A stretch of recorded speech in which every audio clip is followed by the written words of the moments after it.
السلام علیکم پیارے حضور. وعلیکم السلام. اگر ہمیں کوئی لوگ کہے کہ ہم مسلمان نہیں ہیں تو پھر ہم نے ان کو جواب کیا دینا ہے؟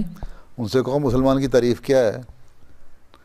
تم اس سے پوچھو، اگر کوئی مسلمان تمہیں کہتا ہے ہاں جی، تو اس سے پوچھو مسلمان کس کو کہتے ہیں. اچھا ٹھیک ہے. ٹھیک ہے. حضرت صلی اللہ علیہ وسلم نے تو فرمایا ہے صلی اللہ علیہ کہ جو کلمہ طیبہ پڑھ لیتا ہے، بلکہ جو لا الہ الا اللہ کہہ دیتا ہے وہ بھی مسلمان ہے. وسلم. ہاں جی ہیں ہاں جی جو ہمارا ذبیحہ کھا لیتا ہے، جو ہمارا کھانا کھا لیتا ہے، ہمارے ساتھ اٹھتا بیٹھتا ہے، وہ بھی مسلمان ہو جاتے ہیں.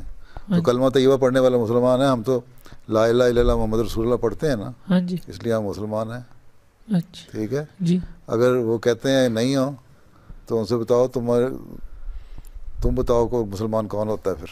ٹھیک. ہمیں تو حضرت صلی اللہ علیہ وسلم نے بتایا کہ جو کلمہ پڑھ لے وہ مسلمان ہے. سادہ جواب یہی ہے.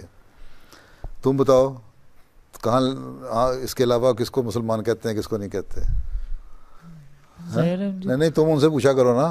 اچھا ان سے ہاں تم کو ہمیں تو حضرت صلی اللہ علیہ وسلم نے بتایا کہ جو میرا کلمہ پڑھ لیتا ہے لا الہ الا اللہ محمد رسول اللہ وہ مسلمان ہے. اچھا ہاں جی.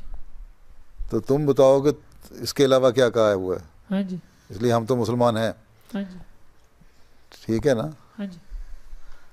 ہم قرآن پڑھتے ہیں، ہم حضرت صلی اللہ علیہ وسلم پہ یقین رکھتے ہیں، اللہ تعالیٰ کے ایک ہونے پہ یقین رکھتے ہیں، اسلام کو آخری مذہب سمجھتے ہیں، قرآن کریم کو آخری کتاب سمجھتے ہیں.